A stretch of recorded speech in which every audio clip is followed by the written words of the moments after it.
গতকাল ক্রাউড ম্যানেজমেন্টের সময় সেনাবাহিনীর কতিপয় সদস্য তোমাদেরকে মারধর করেছে, এই ধরনের অভিযোগ আছে। আমরা সরকারের পক্ষ থেকে এর জন্য দুঃখ প্রকাশ করছি, ক্ষমা চাচ্ছি। আমি খালি একটা কথাই বলতে চাই,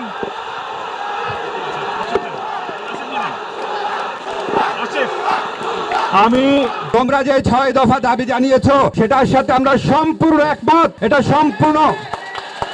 এটা অত্যন্ত যৌক্তিক দাবি। তোমরা যে যৌক্তিক দাবি জানিয়েছো, প্রথম যারা নিহত হয়েছেন, আমাদের ছোট সন্তানরা যারা তোমার আহত হয়েছেন, তাদের সংখ্যা রেগুলার আপডেট করা হবে। তোমাদের স্কুলের মধ্যে তথ্য কেন্দ্র স্থাপন করা হবে। আজকে তথ্য কেন্দ্রে তোমাদের যে বর্তমান ছাত্র আছে, অ্যালামনাই আছে, তাদের প্রতিনিধিরা থাকবে।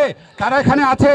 এই দেখো, তোমাদের ছাত্রছাত্রীরা থাকবে, মন্ত্রণালয়ের লোকজন থাকবে। তারপর হচ্ছে তোমাদের যে দ্বিতীয় দাবি ছিল যে যারা আহত হয়েছে, নিহত হয়েছে, তাদের পরিবারকে অত্যন্ত সম্মানজনক ভাবে তারা যেই ধরনের সহায়তা চান, ক্ষতিপূরণ চান, পুনর্বাসন চান এবং তাদের ট্রমা সেন্টার সাপোর্ট চান, সবকিছুর ব্যবস্থা করা হচ্ছে। এই ঘটনার জন্য যে যদি কারো কোনো দায়িত্ব থাকে, এটা বিমান বাহিনীর পক্ষ থেকে তদন্ত কমিটি গঠন করা হয়েছে। এই ত্রুটিযুক্ত প্লেন চালনা বা প্লেন চালনার ক্ষেত্রে, সিগন্যাল দেওয়ার ক্ষেত্রে কারো যদি কোনো রকম দায়িত্ব থাকে, ত্রুটি থাকে, অবশ্যই তদন্ত কমিটিতে বের করা এবং উপযুক্ত ব্যবস্থা নেওয়া হবে। আমরা সরকারের পক্ষ থেকে বিমান বাহিনীকে জানিয়ে দিব যে এইরকম জনবহুল এলাকায় স্কুলের উপর দিয়ে যাতে কোনোভাবেই বিমান বাহিনীর প্রশিক্ষণ বিমান যাতে এখানে তাদের প্রশিক্ষণ না নেয়, যাতে তারা এই এলাকা থেকে সরে যায়, সেটা আমরা অবশ্যই বিমান বাহিনীকে জানিয়ে দিব। এটা কমার্শিয়াল প্লেন, আমরা বিমান বাহিনীকে জানিয়ে দিব। থার্ড হচ্ছে, তোমাদের গতকাল ক্রাউড ম্যানেজমেন্টের সময় সেনাবাহিনীর কতিপয় সদস্য তোমাদেরকে মারধর করেছে, এই ধরনের অভিযোগ আছে। আমরা সরকারের পক্ষ থেকে এর জন্য দুঃখ প্রকাশ করছি, ক্ষমা চাচ্ছি এবং এই ব্যাপারে উপযুক্ত পদক্ষেপ নেওয়ার জন্য সেনা কর্তৃপক্ষকে আমরা জানিয়ে দিচ্ছি।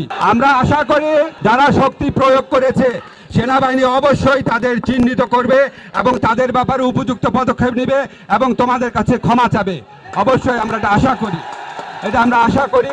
এরপরও তোমাদের যদি আরো কোনো কিছু, আরেকটা কথা, আমাদের শিক্ষামন্ত্রী এখানে উপস্থিত আছেন, তিনি জানিয়েছেন তোমাদের যে 24 তারিখের পরীক্ষা স্থগিত করা হয়েছে।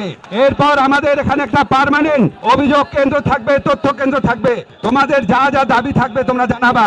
তোমাদেরকে এখন শিক্ষামন্ত্রী তোমাদের উদ্দেশ্যে বলবেন। আমি খালি একটা কথাই বলতে চাই,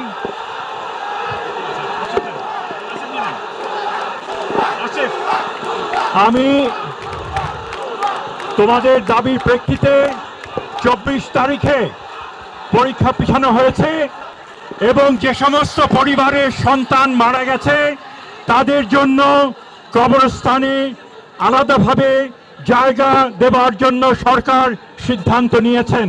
যে সমস্ত পরিবারের সন্তান মারা গেছে তাদের জন্য কবরস্থানে আলাদা জায়গা দেওয়ার তারা সিদ্ধান্ত নিয়েছেন। ধন্যবাদ। বাবা, আরেকটা কথা শোনো, তোমরা যা ইচ্ছা স্লোগান দাও, তোমাদের মনে অনেক কষ্ট, অনেক রাগ। আমাদের যদি তোমাদের মতো থাকতাম, আমাদের যদি ছোট ভাই বোনরা মারা যেত এভাবে, আমরাও ক্ষুব্ধ থাকতাম। তোমরা যা ইচ্ছা স্লোগান দাও, যা ইচ্ছা বলো, বাট একটা কথা শোনো, তোমরা তোমাদের আর যা যৌক্তিক দাবি আছে, তোমরা যা তথ্য জানাতে চাও, সেটা তোমাদের প্রতিনিধির মাধ্যমে জানাবা। আর তোমাদের স্কুলে যারা আছে, তোমাদের স্কুলের বর্তমান ছাত্রদের প্রতিনিধি, অ্যালামনাইদের প্রতিনিধি নিয়ে আমরা পরবর্তী প্রতিটা পদক্ষেপ গ্রহণ করব। আমরা সবাই মিলে যারা এই মর্মান্তিক দুর্ঘটনায় প্রাণ হারিয়েছে, আহত হয়েছে, সবার জন্য আমরা দোয়া করব। ইনশাআল্লাহ আমরা চেষ্টা করব যতভাবে পারা যায় তাদের পরিবারের পাশে থাকার।